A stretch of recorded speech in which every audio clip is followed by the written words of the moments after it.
Nakita mo yung rocket na yan? Ilang araw mula ngayon, lilipad na yan papuntang buwan na may sakay na tao. Yes, after 56 years, babalik na ulit ang tao sa moon. At syempre mapapatanong ka, no? Bakit ngayon lang? Tsaka kung nagawa na yan noong 1969, bakit parang inabot tayo ng kalahating siglo bago ulitin? Tsaka teka, totoo bang fake lang yung moon landing noon? You'll notice that the flag was seemingly fluttering as if it were in the wind.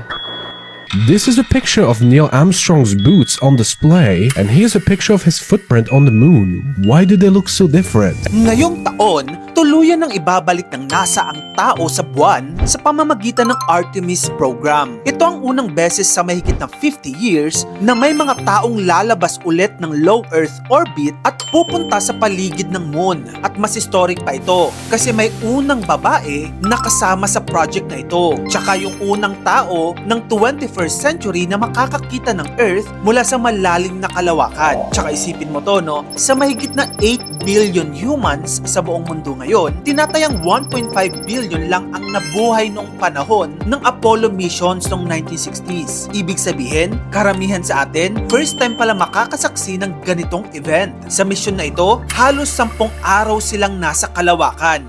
Iikot sila sa far side of the moon at magsisilbing rehearsal para sa mas malaking plano. At yan ang Artemis 3. Ito yung actual landing sa moon na may kasamang unang babae at unang person of color na lalapag doon. Hindi lang ito nostalgia trip. Ito ay balik operasyon para manatili na sa buwan mismo. Oo, yun na yung plano. Hindi basta moon landing lang. Mag-i-install na sila ng launch pad doon sa buwan. Okay. Sobrang exciting na mga plano. Pero sa kabila nito, mapapatanong ka na lang, bakit inabot ng 56 years bago tayo bumalik sa buwan? Dahil ba peke yung unang moon landing? At wala pa tayong technology talaga that time? Believe it or not, hanggang ngayon, may naniniwala pa rin peke raw ang 1969 moon landing. Usually pare-pareho lang ang binabato nilang argumento. Una, wala daw between sa mga litrato. Kung nasa buwan daw sila, bakit walang stars? Well, ang sagot dyan, daytime sa moon noong landing. Katulad dito sa Earth, kapag tirik ang araw, hindi mo rin makikita ang between at nakaset ang camera exposure para sa maliwanag na surface, hindi sa madilim na langit.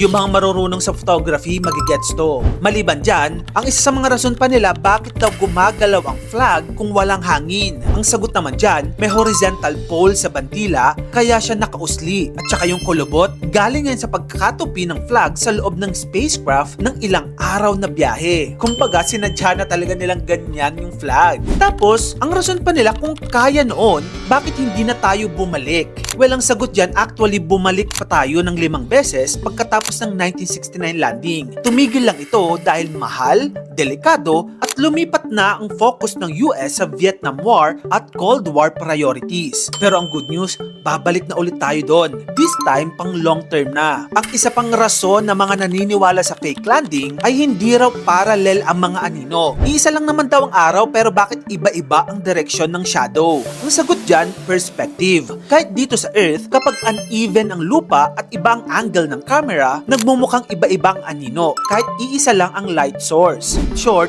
mukhang mystery lang sa una. Pero kapag inintindi mo ang physics at optics, walang kailangan talagang i-fake. So, bakit nga ba ngayon lang ulit tayo bumalik sa buwan? Well, ito yung totoong dahilan. Hindi tayo tumigil dahil hindi na kaya. Tumigil tayo dahil wala ng motivation. Sa totoo lang, noong 1960s, Russia ang nauna sa halos lahat. Sila ang unang gumawa ng satellite, sila ang unang nagpadala ng hayop sa space, sila ang unang nagpadala ng tao din sa space, at pati rocket science na develop nila ng mas maaga. Kaya naman napaisip ang Amerika noon, paano tayo mananalo sa space race na ito? Ang sagot na naisip nila, moon landing. Nung nagawa na yun ng US, parang sinabi nila, wow, game over. Kasi nga that time, hindi na pala interesado ang Russia sa moon. Kaya after a few years, wala nang kalaban, wala nang pressure, wala nang urgency, kumbaga no competition na. At kapag nawalan ka na ng kalaban,